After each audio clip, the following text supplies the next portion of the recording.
বাংলাদেশে জ্বালানি সংকট মোকাবেলায় চীন কাজ করতে চায় বলে জানিয়েছেন ঢাকায় নিযুক্ত দেশটির রাষ্ট্রদূত ইয়াও ওয়েন। সকালে সচিবালয়ে স্থানীয় সরকারমন্ত্রী আব্দুল মঈন খানের সঙ্গে বৈঠক শেষে তিনি কথা জানান। এ সময় চীনা রাষ্ট্রদূত আরও বলেন, বাংলাদেশে বর্জ্য ব্যবস্থাপনা, নবায়নযোগ্য জ্বালানি, টেকসই পানি সরবরাহ এবং ব্যবস্থাপনা সহ বেশ কিছু বিষয়ে কাজ করতে চায় তার দেশ। একই সাথে বর্জ্য থেকে বিদ্যুৎ উৎপাদনেও বিনিয়োগ করতে চায় চীন। মংলা বন্দর, 3টি বস্তিতে বহুতল ভবন নির্মাণ, তিস্তা ব্যারেজ সহ বিভিন্ন প্রকল্পে বিনিয়োগের কথাও বলেন ইয়াও ওয়েন। এ সময় স্থানীয় সরকার প্রতিমন্ত্রী মীর শাহে আলম জানান, উন্নয়ন প্রকল্পে সহযোগিতার পাশাপাশি বিএনপির সাথেও সামনের দিনগুলোতে সম্পর্ক এগিয়ে নিতে আগ্রহী চীনের রাজনৈতিক দল।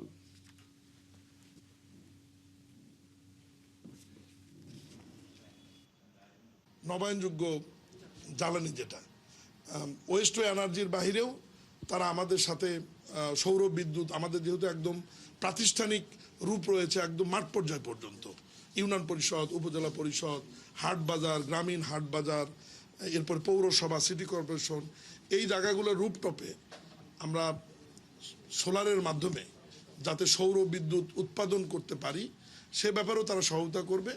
It is related to the livelihood of these poor people, underprivileged. It is the promise of the Prime Minister. They want to help these people to live in modern city, to have a modern facility to support their livelihood.